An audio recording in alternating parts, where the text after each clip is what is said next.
Taranja Lomano tafaverina tandrazana ny talata teo ihany koa ireo pilomano malagasy avy niatrika ny lalaon'ny CJSOI mbola sokady zandriny ihany koa satria latsaky ny 5 ary 13 taona moa no niatrika izany faninanana izany. Trophée roa no azontsika teo amin'ny lalaon'ny CJSOI ary afaka nandray anjara ihany koa tamin'ny faninanana régional tao amin'ny Nosy-la-Réunion ny pilomano malagasy azo lazaina fa dia nisongadina satria dia nandrombaka medaly volamena 3 sy medaly rombiny folo ary medaly volafotsy roa. Trophée roa no azon'ny pilomano malagasy nandritra ny lalaon'ny CJSOI tamin'ny alalan'ny Andriam-Pelomanana Mamiaja sy Andrianaivo Ony. Ho an'ny Ony Andrianaivo dia nahazo isa 903 izy tao aorian'ny Lomano 3 nataony teo amin'ny 200 do sy ny 100 sy 400 NL. Isa 723 kosa no azon'ny Mamiaja Andriam-Pelomana natao aorian'ilay Réunionnais Romain Paet izay nitanany larina voalohany. Arak'izany tsy nitsangamenatra ny zaza malagasy nalohana zareo Réunionnais izay nanomboka ny larana voalohany tamin'ity lalaon'ny CJSOI ity. Faly be rehefa tany aloha dia vizaka ihany tsy maintsy vizaka dia aveo tonga amin'izay récompense dia faly be. Nanahoana le faninanana hitanao hoe ho resinao ve le zareo? Tsy maintsy mino foana hoe ho resy le izy dia resy. Ny adversaire aloha mafy be daholo tsy laitra agresena tsy arakaraka le eritreretiny. Efa napozinao hoe mety ahazo medaly volamena ianao amin'le faninanana? Za aloha tsy nanapo mihitsy hoe nahazo medaly volamena tany satria hoe mafy be daholo zareo. Tamin'ny ankapobeny afa-po ve ianao tamin'ny zavatra vitanao tany amin'ny Nosy-la-Réunion? Ie, amin'ny ankapobeny aloha za tena faly tena faly.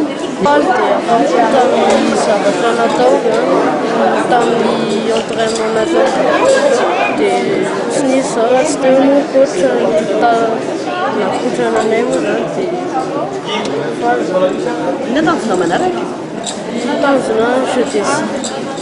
Efa napozinao ve hoe azo le trophée anao? Manao ahoana ny fahitanao ny niveau an'le ankizy mpifaninana taminao tany amin'ny Nosy-la-Réunion? Ambony niveau zany mafy any. Saingy ina tovimanao? Saingy hoe mba naharaka zany. Larana faharoa zareo Mauriciana ary fahatelo zareo Seseloa. Tombony lehibe ho an'ny pilomano malagasy nandritra ny lalaon'ny CJSOI ny nahafahan'izy ireo nandray anjara tamin'ny faninanana régional taty La Réunion sady fanjanana hiatrehany zareo ny fiadiana ny tompon-daka ny Frantsa.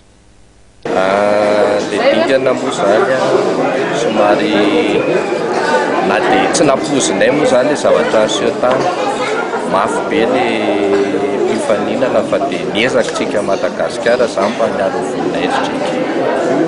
Inona ny tena hitanao hoe tombony ho an'ny ankizy malagasy zany nahafahana hoe mitondra meday maromaro ihany? Préparena nanaovana préparation mentale izy zany ny sainy foana namboarina tany. Manahoana ny fahitanao ny mety ho avin'ireo ankizy ireo satria azo lazaina hoe mbola tia amin'ny sokady zandriny izy ireo raha mifaninanana iraisam-pirenena natrehanareo tany amin'ny Nosy-la-Réunion? Vavy zany manateritsika fa hivoatra izy ireo satria fa mba nahitan'le mpifaninana amin'ny tany dia efa hita hoe zao ny lesika tamin'le pilomano gasy zany ino no somary renforcena kely zany fa hita hoe lesika anaty lesika misy lafiny teknika kely zany le izy. Nandrombaka medaly volamena 3 ny pilomano malagasy tamin'ny faninanana io tamin'ny alalan'ny Ony Andrianaivo medaly volamena 2 ary iray azo nitendrina valina idealy, medaly volafotsy 2 izay azo nitendrina valina idealy ihany sy Rakotoniaina Eli ary medaly alimy rombiny folo tamin'ny alalan'ny Ony, Tendry, Joana, Bizou ary Eli.